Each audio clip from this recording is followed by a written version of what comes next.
Saudações. Estamos de volta agora no YouTube para complementar aquele programa que fizemos e acabou de passar na TV Bandeirantes para todo o Maranhão.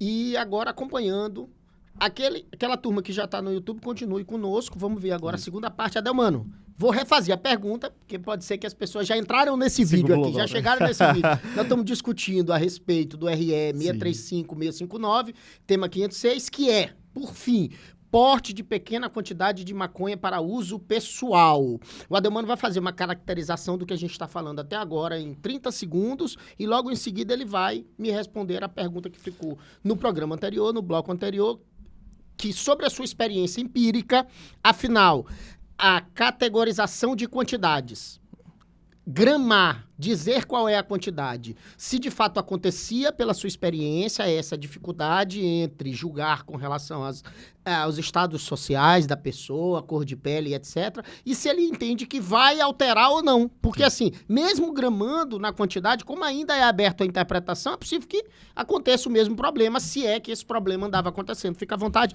faz o parâmetro de 30 segundos e depois entra na pergunta. Maravilha. Antes de iniciar o segundo bloco, vamos dar moral para quem nos dá moral. Então vamos aqui dar um abraço aqui pro professor Léo, que nos assiste, Ted, todos os sábados aqui, sábados e domingos, tanto com os Saudações com o Ted, ou quando eu estou lhe substituindo, ou então Saudações com o Moreira. O Léo assiste todos os finais de semana, né, professor O convite Léo. está feito, vamos marcar um bate-papo aqui, vamos marcar um bate-papo conosco, entendeu? Vamos professor marcar um bate-papo, Léo, eu, você e ele. Vamos, hein? Professor Léo, professor de concursos públicos aí, de cursinhos públicos, de cursinhos preparatórios para concurso público, aí talvez ali seja um tempo para nós convidarmos ele. Então, um abraço, meu amigo Léo. Aniversariante, Manuel Gustavo Muniz, o famoso Gugu. Grande abraço. Gugu era para estar aqui conosco hoje nessa discussão e ele mais uma vez arregou. Mais uma vez, Gugu arregou. Um abraço para Neto. Já que tá no YouTube, um abraço aí, feliz aniversário, Gugu, que fugiu, arregou de fugir do podcast. Pro nosso amigo Adolfo Neto. Adolfo Neto, grande Neto, famoso. Polivalente o Neto aí, o guerreiro aí, tá nos assistindo também todos os finais de semana. O Dr. Ribamar Serra. Que lá no grupo de saudações também levanta vários debates. Nunca mais, é verdade, a gente tem que levantar um debate lá com o Dr. Ribamar Serra, falar sobre isso. E outro Serra, nosso amigo Moreira Serra. Nosso grande amigo Moreira Serra. Que sua experiência sempre nos dá os feedbacks. Faz parte do grupo Saudações, está conosco aqui. Mas também temos que lembrar da figura que está sempre presente, Dr. Carlos Nina. Sim, verdade. Nina, sempre conosco também. Também com sua experiência que engrandece muito a equipe de Saudações. Então, um abraço a todos que nos assistem, também os alunos ali da Faculdade Anhanguera, Faculdade Estácio, então todos os telespectadores fiéis de Saudações. Pois bem. Além disso, a turma é grande, né? A gente vai esquecer de citar o nome de todo mundo. Tem uma galera. Tem o Denor Rebouço, que às vezes está com a gente. Quem mais aí? Vamos falando aí, vamos lembrando aí. O Rochinha, que também fez aniversário essa semana. O Rochinha fez aniversário essa semana. Então, um abraço aí a todos que nos assistem. Da advocacia também da região Tocantina de Imperatriz. Eu recebo um feedback muito legal ali do grupo Advocacia e Parceria lá. Do mestre Cláudio também, lá de Imperatriz, enfim, o pessoal, é uma audiência muito legal que a gente tem em Imperatriz, da região Tocantina ali também. Ótimo, retomando então o raciocínio. Ted, em experiência prática, nos processos que eu tive, realmente experiência de trabalhar, realmente nós ficamos muitas vezes ali nas mãos do julgador ou do operador do direito, por exemplo, um delegado de polícia que vai efetuar a prisão, muito do achismo, né? Muito subjetivismo. Nada era técnico, assim, de uma certa forma que você percebia. Já tive casos, por exemplo, que realmente ali você ficou com o desembargador, um determinado caso, TJ, não o Maranhão, mas Mato Grosso do Sul, entendeu ali que por achismo, enfim, ele entendia que era tráfico e não era para consumo pessoal. E não tinha nenhuma prova, esses elementos outros. Não tinha nos autos. Motivação, não tinha fundamentação, não observava ali o artigo 93 da Constituição da República em relação à motivação. Tinha aqueles outros elementos que ele sempre dizia, a balança, os papelotes divididos, tinha toda aquela composição do tráfico, não tinha. E aí você tinha muito do achismo, teve, inclusive, busca e apreensão sem fundadas razões. Sim. Que é outra questão também importante de discutir aqui nesse julgado. Agora não pode mais fazer, né? A busca e apreensão agora sem fundadas muda razões. Um pouco esse cenário, mas né? ainda você vê busca e apreensão. Por exemplo, tem casos realmente que você vê a polícia ali, levanta informações ali. Tem movimentação estranha na casa, etc. E tal. Mas mesmo com o argumento que o tráfico é um crime permanente, muitas vezes você vê uma autoridade policial por achismo mesmo, entrando na casa, violando o domicílio de uma pessoa, né? E aí desrespeita a sua privacidade, e aí vai muito no se achar, ótimo, mas se não achar, desrespeita ali o domicílio, a privacidade de uma pessoa. Assim como a busca pessoal também, que é o famoso baculejo. Sim. A busca pessoal tem que ter fundada suspeita. Então, muitas vezes você vê ali policiais que falam, não, procedimento de rotina, para evitar roubos e evitar tráfico. Escolhe qualquer pessoa e faz a busca. Tem um caso aqui, nesse do Maranhão, especificamente, ali na região ali da Península, que teve o caso ali que o pessoal fez a busca, olhou o cara todo tatuado, braço tatuado, características, inclusive, fenotípicas aqui, por preconceito, discriminação, porque tatuado, tá de camisa de time, tá de camisa do, vamos supor, do Corinthians. Eu te convido lá pra ir na Península. Eu não vou contigo, vou de camisa, não vou. Se eu vou de camisa do Corinthians, aí eu sou pele parda, camisa do Corinthians. Não, vou fazer busca pessoal nele. Agora, se nós fomos aqui depois hoje de terno, aí não de vai. terno, não, é doutor, então não deve estar com maconha para consumo pessoal, né? Então não vamos fazer. Vamos lá, vamos esse negócio de terno já perdeu um pouco a credibilidade. Eu te digo que há uns anos atrás, quando eu me formei, realmente fazia diferença. Hoje em dia os caras têm menosprezo. Se disser que é advogado, meu amigo, aí piora. Existe um menosprezo, isso aí, de uma certa forma. E é um critério muito desrespeitoso à privacidade, né? Então, vamos supor que eu fosse com a minha esposa, inclusive, um abraço para a doutora Tayana. Pronto, doutora Tayana, grande abraço. Sempre está conosco aqui, não só no Saudações, mas também na estrutura de advocacia, trabalhando com eleitoral e com várias coisas. Aí, um grande abraço. Ou você, meu presidente, fosse com a nossa consultora de imagem, a doutora Érica também. Érica Fernanda, e aí você não fosse com... Você tá lá forte, né? E aí, se fosse sem terno, falar, não, vamos fazer o baculejo nele ali. Perdeu, opa, mão na parede, vagabundo. Isso mesmo. Fica de costas. Então, muitas vezes, desculpa o termo, que às vezes é o termo prático. Perdeu. Então, muitas vezes, quando há essa... E aí, se você não foi encontrado nada, fica por isso mesmo. Então, para evitar essa busca pessoal sem nenhuma suspeita, né? Por questões de discriminação ou outros critérios, é importante que nós temos... que a lei estabeleça. Inclusive, o artigo 240 estabelece esses critérios, fundadas razões, fundadas suspeitas.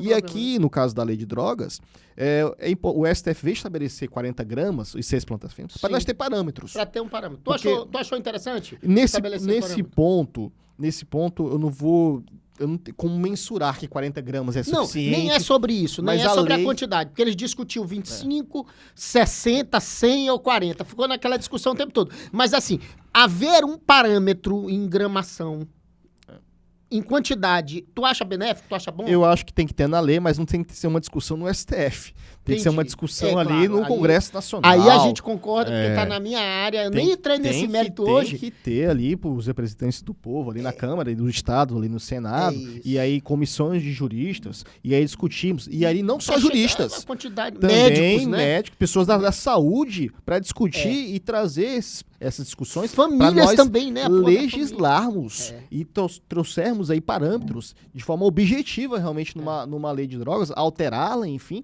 e estabelecemos as condições da lei.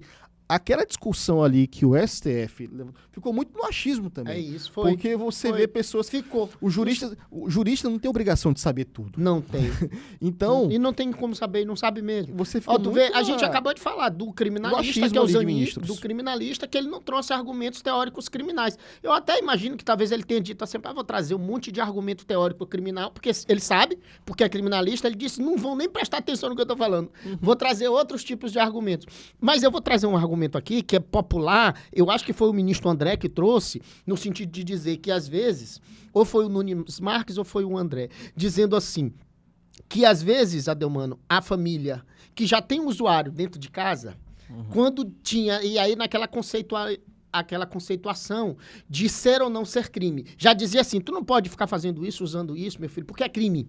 E agora não é mais, criaria um outro problema. Sabe, um argumento popular. Não deixa de ser um argumento importante a ser analisado. Eu não estou dizendo que ele deve pautar. O local para isso, eu me causava espanto, assim. Com essas discussões, né? Dentro do Supremo Tribunal Federal. Eu também acho. Porque isso ali deveram limitar a discussão igual foi o voto de Gilmar Mendes, se é inconstitucional ou não. Ou o artigo 28 é inconstitucional, porque no direito penal tem que ter ofensa a bem jurídico alheio. A discussão isso é uma questão que ofende a saúde pública ou é somente para consumo pessoal? Então, o direito penal constitucional, a discussão é essa. É isso.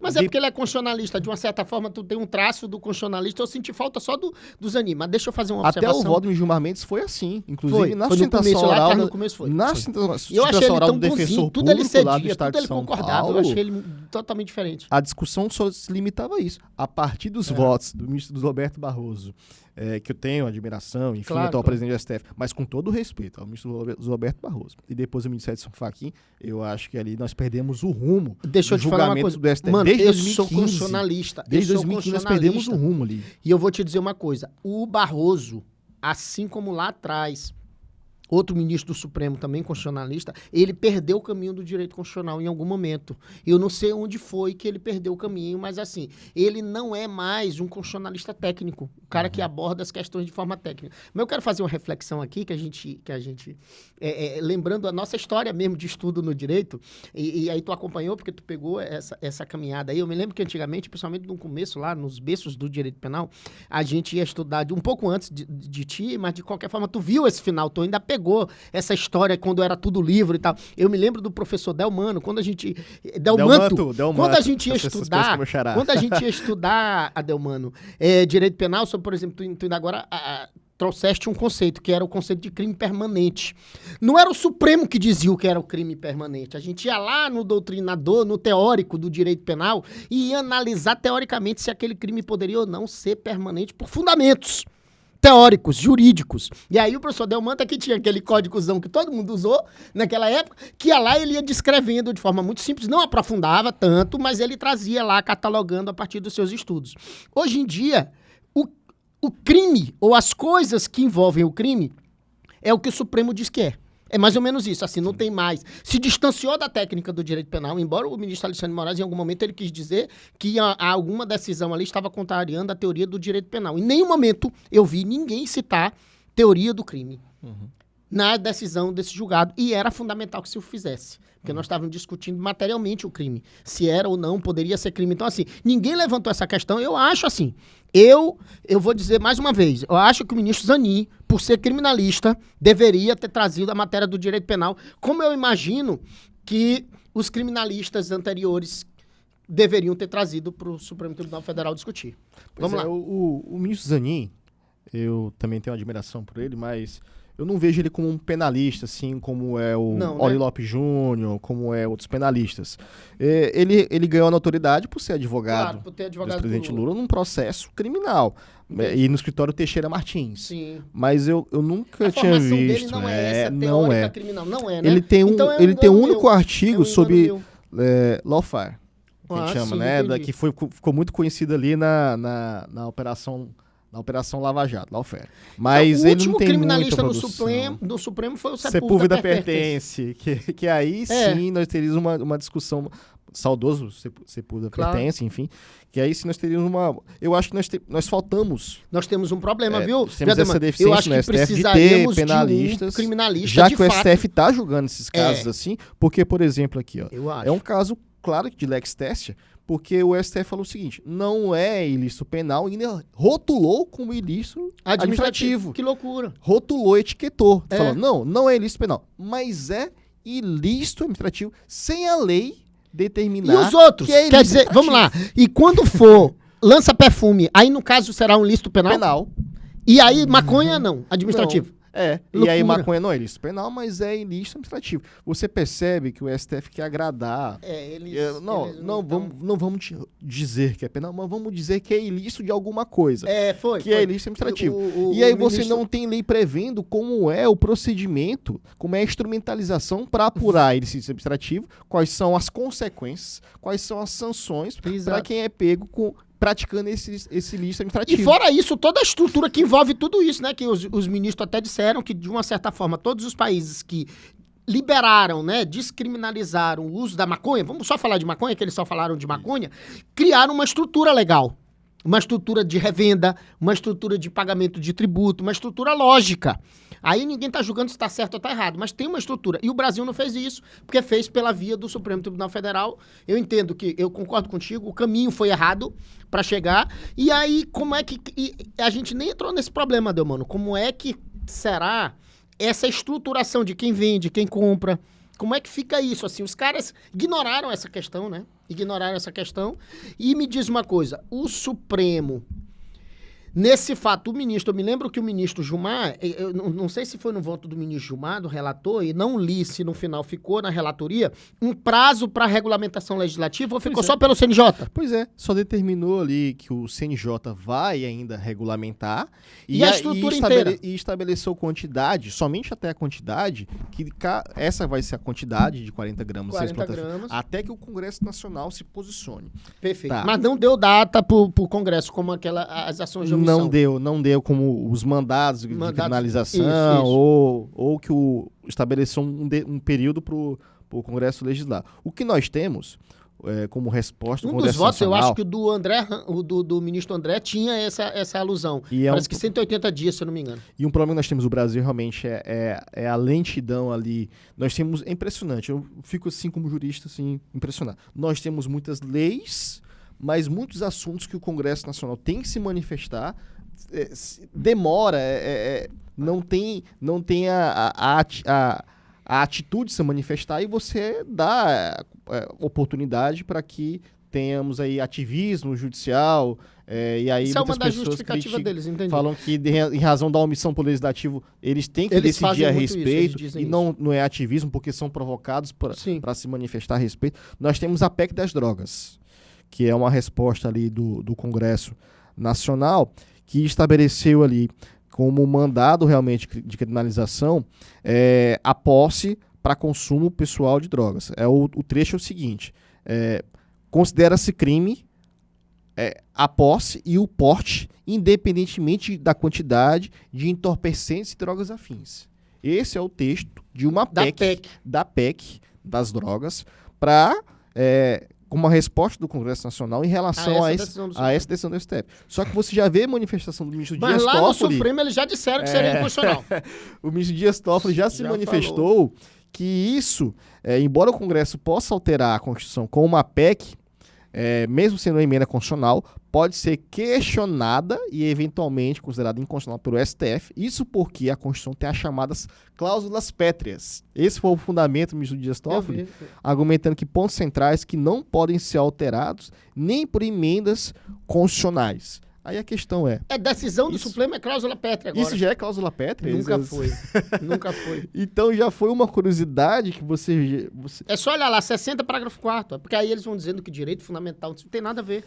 Estão criando uma discussão. Quando eu assisti essa entrevista, me causou espanto mesmo. Assim, me surpreendeu muito. Quando se trata de direito constitucional, efetivamente... direito penal, nós temos um problema no Supremo. Não há criminalistas. E direito constitucional, os que lá estão esqueceram do direito constitucional.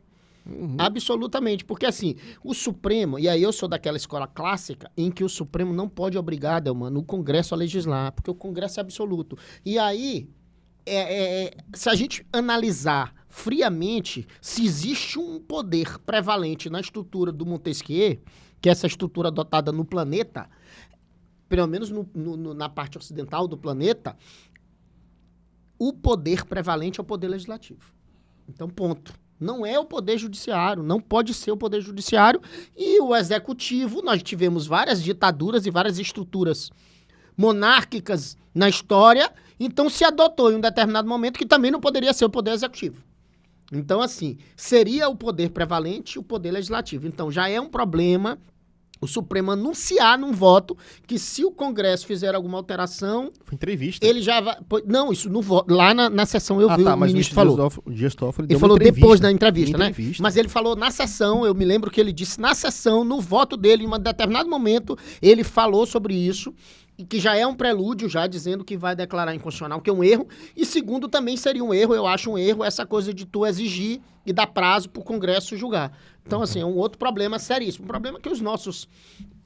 Houve uma deturpação muito grande na estrutura de poder, Adelmano, porque o Legislativo agora faz política, fazendo ações executivas, e faz alteração legislativa a uma velocidade muito grande sem analisar. Então, eu, como constitucionalista, acho que o legislativo deveria demorar mais para alterar a legislação e precisaria estudar muito para que fizesse qualquer tipo de alteração legislativa e, além disso, deveria exercer a sua função primordial, que para mim é mais importante do que legislar, fiscalizar o Poder Executivo, que não fazem. Mas eu quero voltar a palavra para ti, para tu trazer mais coisas sobre isso. Eu quero uma parte nesse ponto, porque eu acho que o grande problema que nós temos aí hoje no Poder Legislativo e no Poder Executivo é que parece que a campanha não acaba nunca. Não acaba nunca. Você já vê, por exemplo, o presidente da República respondendo o antigo adversário das eleições, que tem menos de 2 anos. Sim. E já estão trazendo um cenário, já estão projetando um cenário para mais daqui 2 anos de uma possível eleição. Da próxima eleição. De uma possível eleição que não sabe se os dois vão disputar.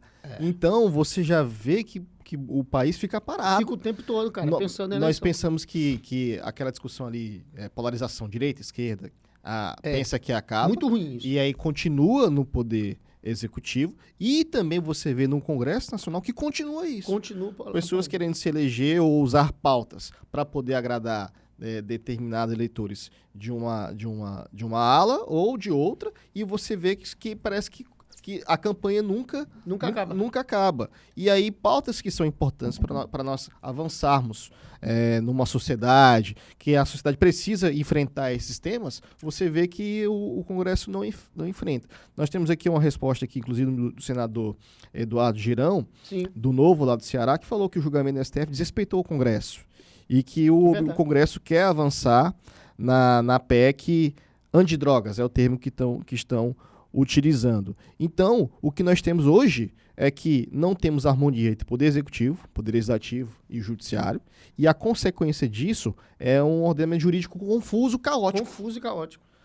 E aí, resta o professor de Direito ter que explicar na sala de algo ali que não tem fundamentação, não tem explicação. No Supremo é uma confusão, né? Você vê pessoas que publicam livros que estão sentados no Congresso Nacional ali, aliás, que estão no Supremo Tribunal Federal, que não tem coerência com o que escreve. Não, mas isso aí é antigo. Não tem coerência com o que escreve. Isso aí é antigo. E aí você fica num julgamento que as pessoas utilizam de achismo, subjetivismo ali, ou experiência da vida pessoal, não usa dados. É sempre achismo. E aí a consequência é que nós temos aqui hoje. É um ordenamento jurídico caótico.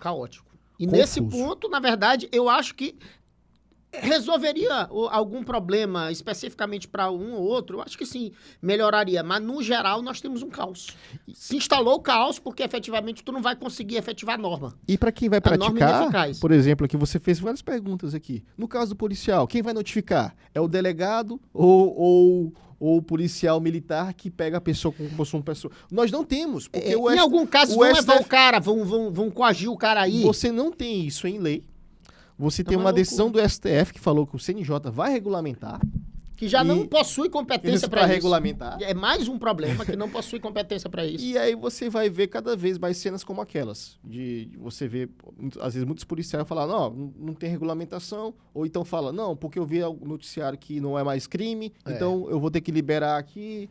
Ou não tem autoridade policial. Vai ficar muito pelo achismo do próprio autoridade policial, né? Que aí no caso do delegado e também os executantes, né? Que são os policiais em si. Vai ficar no achismo do policial militar, vai ficar no achismo do delegado de polícia, vai ficar no achismo de quem dos magistrados, tem a legitimidade de promover a ação penal, de quem julga. Então, nós não temos segurança jurídica aqui. Não há. Quer dizer, foi uma decisão ruim. De uma forma geral, essa decisão, ela altera um processo legislativo de uma forma atabalhoada. Ela não trouxe segurança jurídica. Pois é. Ela deixou ainda mais confusa a aplicação da lei. Vamos voltar para a teoria do direito. Lembro quando tu estudou teoria do direito?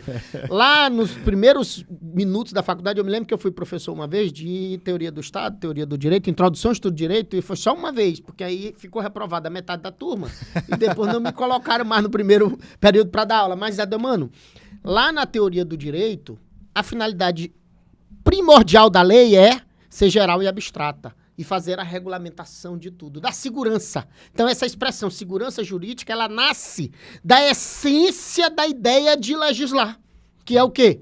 Dar segurança às relações sociais. Então, assim, quando tu tem um movimento jurisprudencial que cria uma insegurança maior, e aí pronto, a pergunta é essa. A pergunta que eu te faço é, no direito penal, tu tem uma insegurança maior com relação a essa decisão do Supremo, ou quando estava, já era muito inseguro, então, assim, foi melhor assim? Pois é.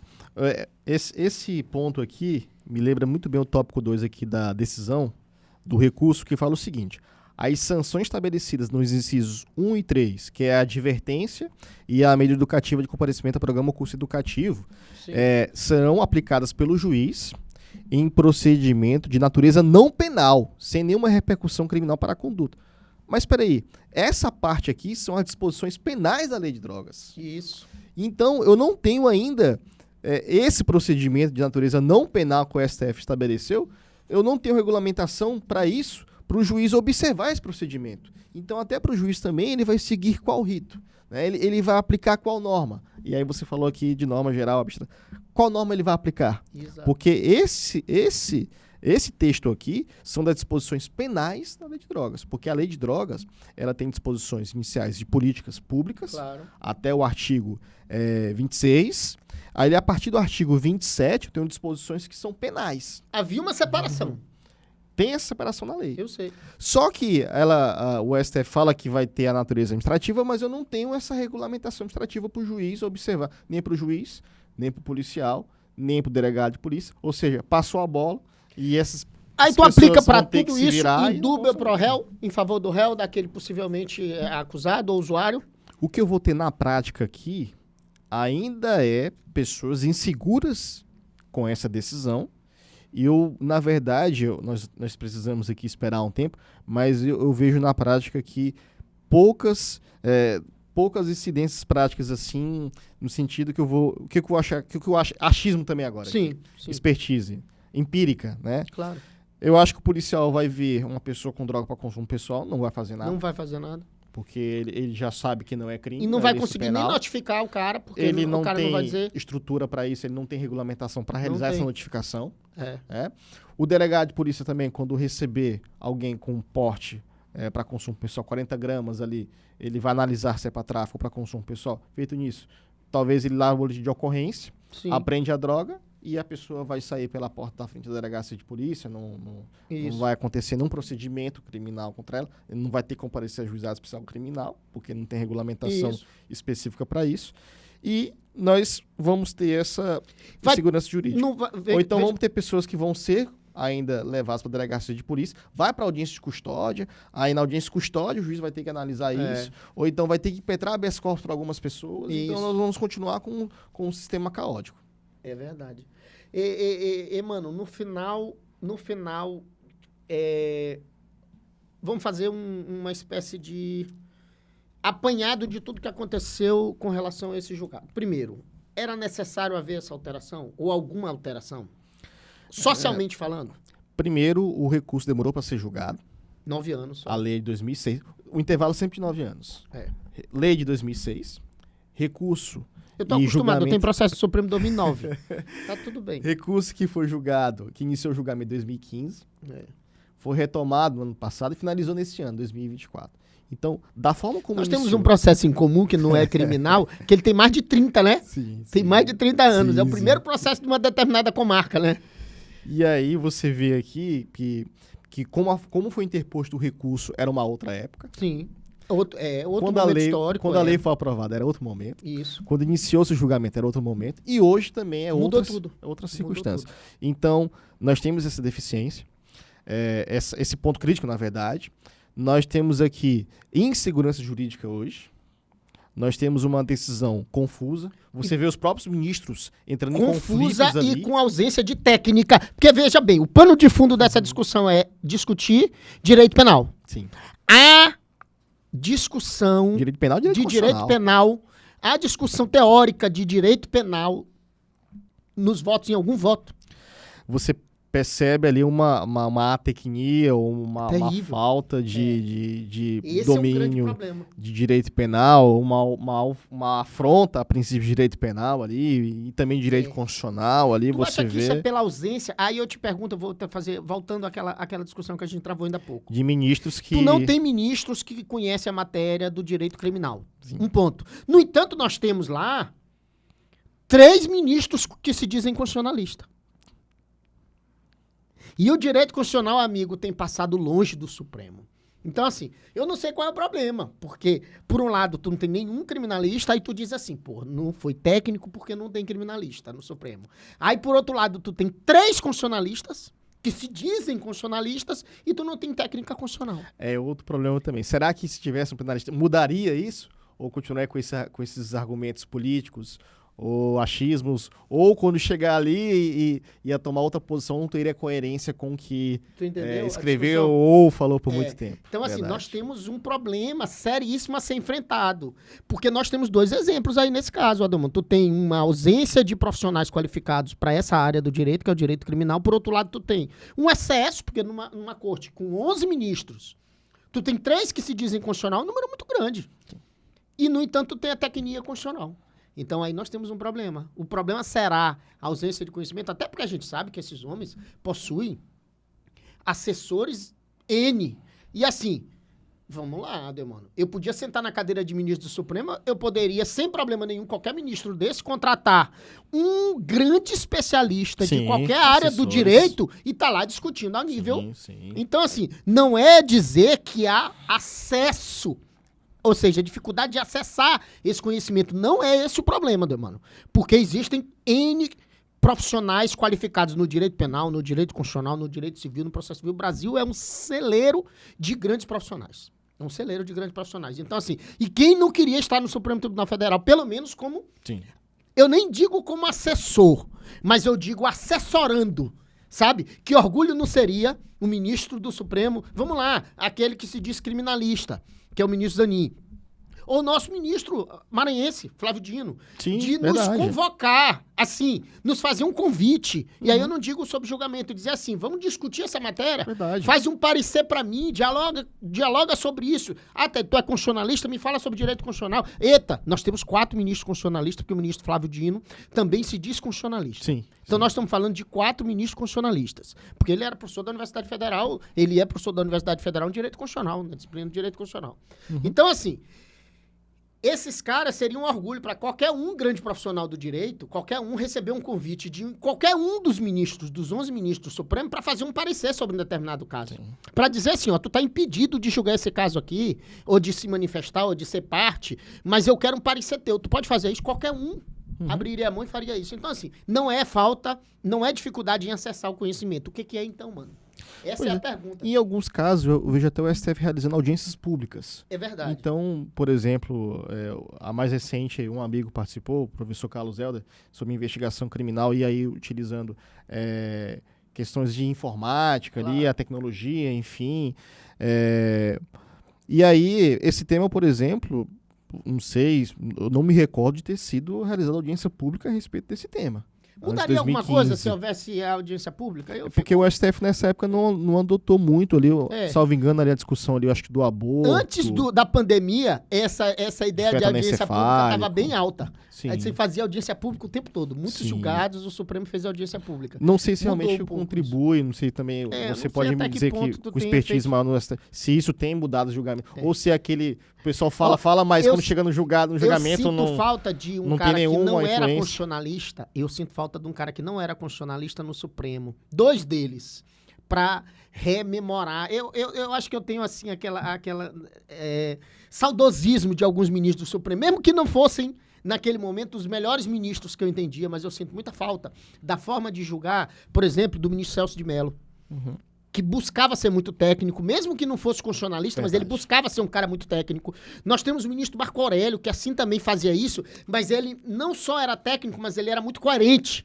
com os julgados dele. E 2 caras que eram fantásticos no trato e na linguagem também, que eram o ministro César Peluso e Carlos Alves Brito. Sim, então eu sinto falta desses ministros, em especial esses 4 ministros, eu sinto muita falta deles. E claro, o ministro Sepúlveda pertence, entendeu? Que trazia então um olhar do direito penal, embora eu achasse que em algum momento o ministro Sepúlveda também se continha no direito penal. Quando eu achava que ele podia ser mais criminalista, ele era menos, entendeu? Mas pelo menos trazia uma luz criminal para os julgados. Então, assim, e hoje em dia eu não vejo isso nessa corte.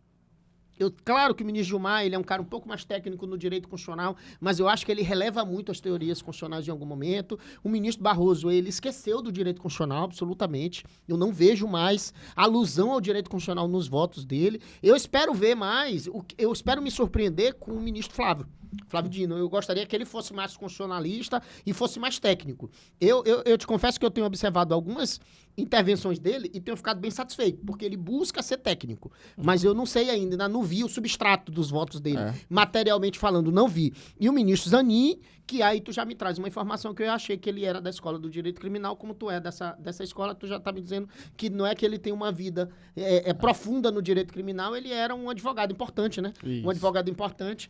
Mas assim, o ministro Barroso, quando chegou ao Supremo, Ademano, ele era um advogado importante, sim, mas era constitucionalista. E a discussão ali, por exemplo, enfrentava as matérias constitucionais. Várias tentações orais importantes que ele fez ali, com uma Scuri ali, grande, do casamento, casamento de pessoas, união instável de pessoas do mesmo sexo, enfim. Tanto casamento, ele fez uma sustentação oral que é clássica fantástico, ali, da interpretação do artigo 226. Então, outros temas também ele fez. Não, o ministro Barroso era o cara que era chamado a discutir as questões constitucionais e discutir em alto nível. Do aborto de feto anencefálico também, enfim. Foi um dos ministros, Delmano, que foi pro Supremo e a galera disse assim, esse cara merece estar no Supremo. Sim. Então, um dos poucos ministros que disse Se você for olhar meu Facebook, eu tenho essa postagem aí, parabenizando a nomeação do Roberto Barroso de 2013. Do Barroso. Eu não me lembro em algum 2013. Outro ministro que tenha recebido tanta exaltação quando levado ao Supremo, além do Barroso. Eu me lembro, sabe quem? Do direito internacional, ministro Rezec, quando foi pro Supremo, ele foi exaltado, porque ele era um grande internacionalista, um cara que conhecia demais direito constitucional e direito internacional. Então, quando ele foi pro Supremo, todo mundo comentou positivamente, disse, realmente, esse cara aí tá no lugar certo, porque é um gigante. Então, assim, fora o ministro Rezec e o ministro Barroso, eu não me lembro, posso estar enganado, posso me equivocar, mas eu não me lembro de ninguém que... Eu digo assim, no ingresso ao Supremo. Eu não estou julgando a qualidade dos ministros que hoje ali estão. Mas tá aí o ministro Flávio Dino. Sim. O ministro Flávio Dino, todas as pessoas que comentam disseram, realmente o ministro Flávio Dino é competente e merece estar lá. Mas não foi para o Supremo pela sua competência jurídica. Sim. Ele foi pela sua influência política. Então não foi o motivo. Eu estou falando assim, os outros 2 ministros que eu cito ainda há pouco, eles foram pela sua competência jurídica. E isso tem sido cada vez mais utilizado, esse critério, nos últimos ministros. Os últimos ministros. Tem sido realmente pelo critério político. Não é eminentemente político. Não é pelo critério de notável, de estar como jurista. Nem estamos julgando a capacidade técnica do ministro Flávio. Não, longe disso. São competentes. Mas você vê que realmente o caminho que se traçou até lá, talvez se ele tivesse mantido a magistratura e não se tornasse governador ou não tivesse se tornado ministro da Justiça, talvez ele não teria chegado até o Supremo Tribunal Federal se fosse pelo caminho somente da magistratura. E Ademano, quando eu te convidei pra gente conversar sobre esse tema, eu sabia que a gente podia conversar 10 horas. A gente até pensou em convidar outro colega e tal, outros colegas. E já acabou? Mas eu já pensei que a gente poderia conversar 10 horas. Eu te falei, não, a gente pode conversar 10 horas sobre esse tema aí, tá tranquilo. Ainda tem muita coisa para tratar sobre isso. É possível que a gente ainda volte a discutir essa matéria. Outros episódios, né? Dentro de outras entrevistas. A gente vai fazer aí outras entrevistas com outras pessoas. Mas eu queria que tu fizesse uma espécie de finalização aí As considerações finais. Consideração final, fazendo um processinho sobre o que tu achou, né? Fazendo esse passeio sobre o julgado. Porque se aquele aquele que tiver com preguiça e adiantou, botou no acelerador 2. 2.0. Mas agora ele bota no 1 pra ele fazer aquela reflexão rapidinho aí. Tu vai lá, tu tem 2 minutos. Ou aquele que só assiste o início e o final do programa. Aqui. Faz aí uma reflexão e depois já te despede pra gente. Primeiro, agradecer a audiência, tanto na TV Band Maranhão quanto aqui no YouTube, né? Você que nos assistiu os 2 blocos. Eu assisti um dos blocos, agradeço aí pela audiência. Não esqueça lá de curtir lá no YouTube o nosso programa Saudações, curtir esse vídeo, compartilhar, encaminhar nos grupos de WhatsApp. Tem vários grupos que eu vejo o vídeo circulando ali. Advocacia e Parceria, o Confraria, outros grupos que nós temos aqui pelo Estado do Maranhão e também fora do Estado do Maranhão. Obrigado pela audiência, pelos comentários. É muito importante o nosso agradecimento aqui no programa Saudações. Em relação a esse tema aqui no episódio de hoje, minhas considerações finais, Ted, é que o julgamento, como já dito, demorou-se a realizar esse julgamento. O julgamento iniciou em 2015, a lei é de 2006. Se discutiu a inconstitucionalidade do artigo 28 para discutir se a posse para consumo pessoal de qualquer droga se seria crime ou não, e aí, com o fundamento no princípio de direito penal, o princípio da utilidade, se portar droga para consumo pessoal há uma ofensa a um bem jurídico ali, que seria a saúde pública, ou há uma ofensa somente a si mesmo. Então, não poderia a Constituição da República, não poderia o Estado, uma garantia da Constituição da República, não poderia o Estado responsabilizar penalmente alguém que só praticou mal a si mesmo, né? Como diria o ministro Luiz Roberto Barroso, ele só ofendeu a si mesmo. É esse raciocínio que se discutiu até o voto do ministro Gilmar Mendes, que foi o relator do caso, só que a partir dos votos do ministro Luiz Roberto Barroso, o ministro Edson Fachin, passou-se a limitar somente a maconha para consumo pessoal, inclusive estabelecendo quantidades, e cada um estabeleceu uma quantidade diferente. O ministro Luiz Zavascki pediu vistas e, infelizmente, faleceu num trágico acidente de avião. E aí depois o ministro Alexandre de Moraes o sucedeu, demorou para retomar esse julgamento, trouxe ali dados e uma nova quantidade também. Então, inclusive, a diferença do voto do ministro Alexandre de Moraes até o voto de Gilmar Mendes e Luiz Roberto Barroso e Edson Fachin teve um lapso temporal considerável e extenso. Ele retomou, inclusive, em 2023. Nós fizemos até um programa esse aqui no ano passado, né? Um episódio a respeito desse julgamento ainda, desse voto de Alexandre de Moraes. E aí tivemos ali divergências com o ministro André Mendonça, Nunes Marques e outros ministros a respeito do tema. E aí o STF concluiu que estabeleceu quantidade. O STF estabeleceu que portar maconha, então limitou somente a maconha, então não é qualquer droga.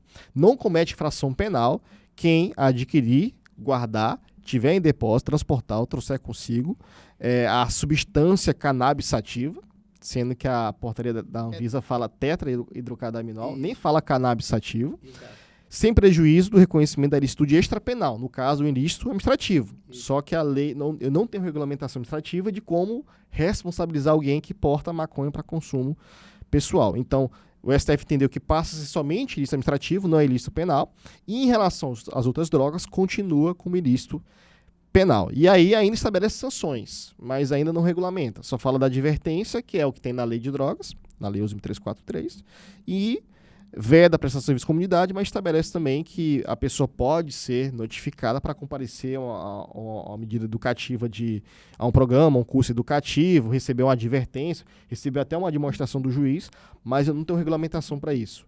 O STF falou que o CNJ vai regulamentar, mas ainda não tenho regulamentação a respeito. Concluindo, nós temos uma insegurança jurídica a respeito desse assunto. O local que deveria ter esse debate é o Congresso Nacional, e aí o Congresso Nacional está respondendo com uma PEC que alguns ministros do STF já estão dizendo que é inconstitucional, e essa discussão ainda vai continuar, vai ter novos capítulos de acordo aí com a velocidade que o Congresso dá a essa PEC ou o STF for provocado em relação à PEC. É isso. Te despede aí, meu irmãozinho.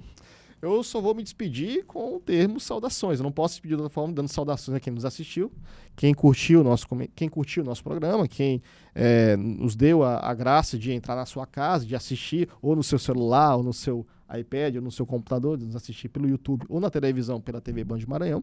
Não perder os próximos episódios e também deixar comentários, sugestões, críticas a respeito do que nós discutimos aqui hoje. Foi uma honra ladear você, meu presidente, meu amigo Ted Anderson. Eu participei de programas anteriores como âncora ali, de outros episódios ali. E hoje eu fico muito feliz de voltar e falar, dividir esse espaço aqui, no nosso estúdio aqui com você. Agradecendo a Clícia, o Ian, toda a equipe aqui que me deu suporte para nós comentarmos esse tema tão importante aqui hoje. É isso. Então eu queria concluir aí, finalizar esse programa Saudações primeiro, claro, sempre agradecendo a Deus, nosso superior, e dizer que é uma felicidade estar aqui ombreado, que o programa Saudações agora é uma confraria Saudações. É quase isso. Então, eu vou procurar um termo para não copiar o termo dos colegas, mas é quase isso. Aqui tem o Adelmano, tem o Ted, tem o Moreira Serra, Carlos Nina. Tem o Carlos Nina, tem uma equipe muito grande. Na verdade, nós somos muitos hoje. E o objetivo é esse mesmo, é ser um mecanismo, um instrumento. Clícia lá no estúdio também entrevistando. Clícia no estúdio entrevistando, exatamente. Nós temos Clícia. Nós temos Bruno Coelho, que já apresentou o programa Saudações também. Então, aqui, essa plataforma, Adelmano, ela está aberta tanto para os colegas virem como entrevistados, mas como apresentadores, porque eu acho que, assim, está aberto o espaço.